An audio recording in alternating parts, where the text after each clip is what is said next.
Hello everyone, in this video we will complete a poetry जिसका नाम है A River and this is written by A.K. Ramanujan जिससे आप सब फेमिलियर हैं। इससे पहले हमने रामानुजन की कई पोएट्रीज को कंप्लीट किया है जो आपका सेल्फ पोर्ट्रेट है वो इन्हीं का है। Looking for a cousin on swing ये भी इन्हीं की पोइट्री है। तो अगर हम बात करें रामानुजन की सो इनका बर्न हुआ था 1929 में और इनकी डेथ हुई थी 1995 में। इनका बर्न हुआ था मैसूर में और इन्होंने यूनिवर्सिटी ऑफ शिकागो में भी कुछ टाइम तक अपना जो टीचिंग करियर था वो स्टार्ट किया था।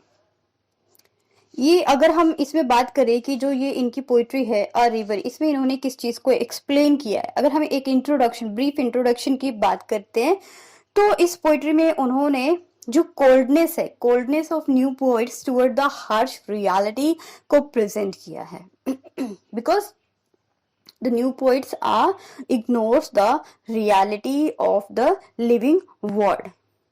The poet also expresses his concern about the tradition copying the idea ways of old poets. कि किस तरीके से the new poets are copy कर रहे हैं किसकी, old poets की और उनके ideas की। New poets and their inability to create something which is about the present rather than the past. अब ये जो कंप्लीट पोएट्री है this is related to a river. The poet is about the river that flows over the city of Madurai. तो जैसे कि starting में इसमें बात की जाती है कि जो मदुरई है उसके टेम्पल के बारे में। तो स्टार्टिंग लाइंस में अगर हम देखें ये पोएट्री जो है वो 4 स्टैंजास में डिवाइड है।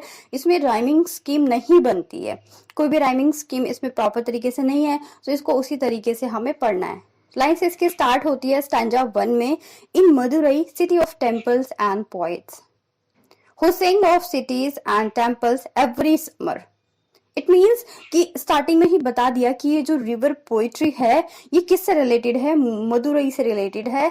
एक ऐसा शहर जो किसके लिए जाना जाता है, टेम्पल्स के लिए और पोएट्स के लिए। और यहाँ पे क्या है, who according to the poet. अब पोएट क्या बोलते हैं कि जो ब्यूटी है सिटी की और जो टेम्पल की, रिवर की, उसके बारे में यहाँ पे बात की गई है। अब एक रिवर की बात हो रही है, a river dries to stickle in the sand bearing the sand drips. कि यहाँ पे एक रिवर है जो कि क्या हो जाती है, सूख जाती है, जो उसकी सैंड ड्रिप्स हैं वो दिखाई देने लग जाती हैं। Straw and women's hair clogging the water gates. और जो सूखने के बाद जो वहां पे वुमेन के हेयर हैं, जैसे कोई नदी है अगर वो सूख गई है तो उसमें जो चीजें पड़ी हुई थी वो चीजें दिखाई देने लग जाती हैं। उसमें क्या क्या चीजें हैं, वुमेन के हेयर जैसे कि बाल, वो क्या कर रहे हैं, क्लंजिंग द वाटर गेट्स, जो वाटर गेट है उसको क्या कर रहे हैं, एक तरह से बंद कर रहे हैं। एट द रस्टी बार्स, और जो वहां के बार्स लगे हुए हैं वो कैसे हैं, रस्टी मतलब उसमें पूरा जंग लग गया है क्योंकि वो लोहे के होते हैं, तो डेफिनेटली वही। आफ्टर दैट इसमें बोला गया है under the bridges and patches of repair all over dam. वो यहाँ एक्सप्लेन करते हैं कि एक स्ट्रो है, वुमेन का हेयर है, और अंडर द ब्रिज के अंदर क्या है, रस्टेड बार्स है, मतलब कि उनमें जंग लग चुका है, और उन बार्स में also patches of repair over them, patches लगे हुए हैं कि उनको रिपेयर किया गया है। आगे बताया गया इसमें the wet stones glistening like sleepy crocodiles, और जो गीले पत्थर हैं उसके अंदर, नदी के अंदर, वो वैसे लग रहे हैं जैसे कि जो क्रोकोडाइल है वो क्या कर रहा है, सो रहा है। द ड्राई वंस, और जो ड्राई वंस हैं, जो पत्थर सूखे हुए हैं, shave in water buffaloes lounging in the sun, वो कैसे दिखाई दे रहे हैं, जैसे कि कोई बफेलो रिलैक्स कर रही है। Buffalo without hair relaxing in the sun in the edition of poet written about the flood. यहाँ पे पोएट ने उसके बारे में बताया है कि जो वेट स्टोन्स हैं वो कैसे लग रहे हैं, क्रोकोडाइल्स की तरह लग रहे हैं कि वो सो रहे हैं, और जो ड्राई स्टोन्स हैं they seems as buffalo lounging in the sun, मतलब कि वो उसमें आराम कर रही है। ठीक है, अब जो हमारा स्टैंजा नंबर 2 है वो स्टार्ट होता है। इसमें तो जो एक सिचुएशन थी उसको बताया गया है। जो आपका स्टैंजा नंबर 2 है उसमें क्या बोलते हैं, the poet sang only of flood. लेकिन जो पोइट्स हैं वो सिर्फ किसकी बात करते हैं, फ्लड की बात करते हैं, बाढ़ की बात करते हैं। क्योंकि यहाँ पे जैसे कि स्टार्टिंग लाइंस में हमने डिस्कस किया कि जो मदुरई है is a city of temples and poets, तो यहाँ पे या तो टेम्पल्स की बात होती है तो पोइट्स की बात होती है, तो यहाँ पे वो यही बात बोलते हैं। He was there for a day when they had the floods. People everywhere talked of inches rising.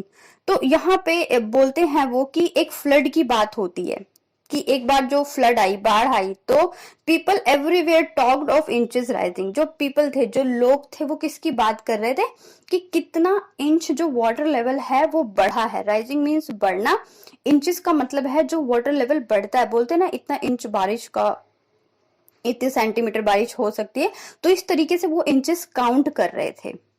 Of the precise number of cobbled steps, और सीढ़ियां गिन रहे थे कि कितनी सीढ़ी ऊपर पानी आ चुका है। Run over by the water rising on the bathing places, और अब वहां पे भी पानी भर चुका है जहां पर लोग कभी नहाते थे। सी एक रिवर है, रिवर के पास कहीं थोड़ी बहुत जगह होगी जहां पे लोग नहाते थे, या फिर आप कह सकते हैं रिवर का जो कॉर्नर का एरिया होता है वहां पे लोग नहाते होंगे। वहां पे भी जो पानी था वो भर चुका है, जो पानी का लेवल था वो बढ़ चुका है। Rising on the bathing places का मतलब ये कि जहां पे लोगों के नहाने की जगह थी वो भी क्या हो चुकी है, पानी से। And the way it carried of 3 village houses, और ये जो पानी था वो अपने साथ 3 घरों को भी बहाकर ले गया। Carried of 3 village houses, village houses यहाँ पे आप हट समझ सकते हैं, जो झोपड़ियां बनी होती हैं।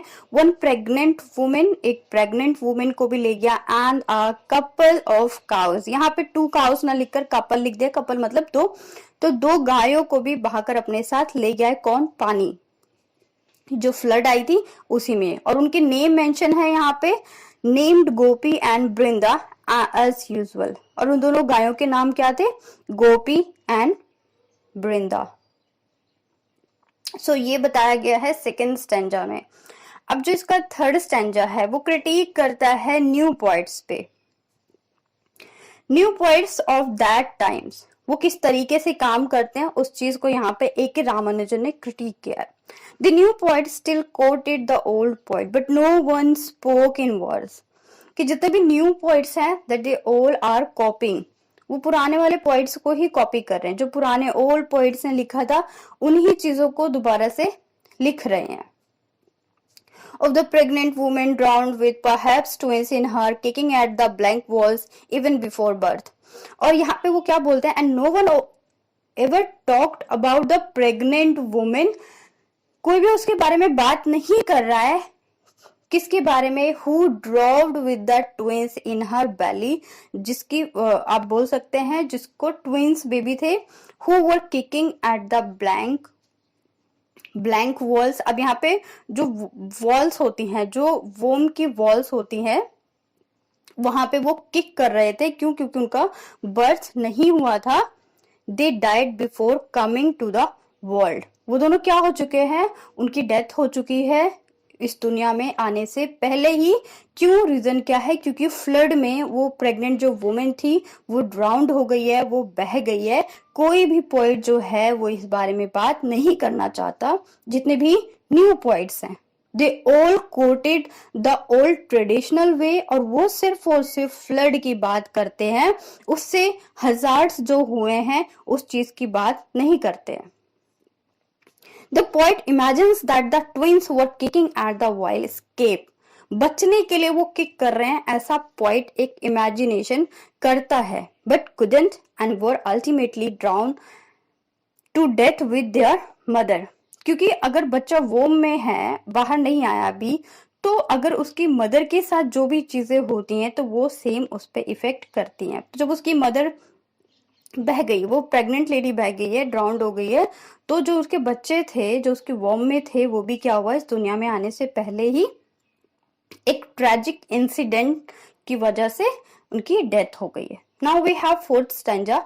ही said the river has water enough. उसने कहा कि रिवर में बहुत पानी था। अब यहाँ पे जो उसने कहा, that the he word refers to the poet. The poet again refers himself using the third person. Third person का यूज करते हैं यहाँ पे ही, अपने लिए Ramanujan. According to him, the river is poetic, or in another words, it can be romanticized only once a year. यहाँ पे लिखा हुआ है to be poetic about only once a year, कि ये जो poetic environment provide करती है सिर्फ साल में एक बार. It carries away in the first half hour, and then in just half an hour it takes away. और सिर्फ आधे घंटे के अंदर क्या हो गया यहाँ पे इस फ्लड में? 3 houses, 3 village houses, a couple of cows named Gopi and Brinda, and 1 pregnant woman expecting identical twins with no moles on their bodies with different color diapers. यहाँ पे बात की गई है कि सिर्फ वो आधे घंटे के अंदर जो सिचुएशन थी वो बिल्कुल चेंज हो जाती है. In only just half an hour, it takes away 3 houses, 3 घरों को ले जाती है बाढ़ अपने साथ. A couple of cows जिनके नाम हैं गोपी and Brinda, and a pregnant woman who were expecting twins. ऐसा अज्यूम है कि उनके पास ट्विंस बेबी थे, and thinking having diapers of different color. और वो इस तरीके से आइडेंटिकल ट्विंस थे कि वो बिल्कुल एक जैसे ही नजर आ रहे थे. उनकी बॉडी पे कोई मोल्स नहीं थे. मोल्स का हिंदी में मीनिंग होता है तिल. तो बॉडी पे कोई मोल्स भी नहीं थे जिससे कि दोनों बच्चों को सेपरेट किया जाए. वो इस तरीके से आइडेंटिकल ट्विंस थे. उनको आपस में डिफरेंशिएट करने के लिए डिफरेंट कलर्स के डाइपर्स का यूज करना पड़ता. ये चीज भी यहाँ पे पोएट ने एक्सप्लेन की है. यूज किया गया लास्ट लाइन में, देखिए, with different colour diapers to tell them apart. एक दूसरे से अलग करने के लिए उस पे डिफरेंट कलर्स ऑफ डाइपर्स का यूज करना पड़ता. आइडेंटिकल ट्विंस का मीनिंग होता है जो ट्विंस अपने फेस और फिजिक से बिल्कुल एक जैसे होते हैं, एक जैसी शक्ल होती है, उनको बोलते हैं आइडेंटिकल ट्विंस. जैसे कि आपने कुछ मूवीज में भी देखा होगा कि जो जुड़वा मूवीज बनती हैं उसमें एक ही हीरो, एक्टर या एक्ट्रेस दोनों रोल प्ले कर लेते हैं. तो मतलब एक ही जैसा जो दिखाई देता है, बिल्कुल उसमें कोई भी डिफरेंशिएट नहीं होता. तो उस चीज को यहाँ पे इलैबोरेट किया है हमारे पोइट ने. तो अगर हम बिल्कुल शॉर्टली बोले तो लास्ट स्टैंजा में क्या बोलते हैं? The last stanza that compares and contrast the writing of the poet himself and other poets of his age. On one hand, all the other poets tries to praise the beauty of river, and on the other hand, the poet himself make a balance between a beauty and the losses inflicted on the people. Because new poets are elaborate the beauty of Madurai and the beauty of temples and the beauty of their poetry. But Ramanujan explains that beauty side by side the hazards of flood. कि क्या क्या नुकसान हो रहे हैं, कि वहां पे जो फ्लड आ रहा है उससे क्या क्या सिचुएशन है, वो इन्होंने यहाँ पे कुछ इवेंट्स के थ्रू प्रेजेंट किया है. तो ये जो कंप्लीट पोइट्री है ये इंपॉर्टेंट हो जाती है एग्जाम पॉइंट ऑफ व्यू से. लाइन टू लाइन अगर आप इसे 1-2 बार कर लेते हैं तो ये आपके माइंड में आ जाएगी. सो मिलेंगे नेक्स्ट वीडियो में विद न्यू टॉपिक और new content. Stay connected. Thank you.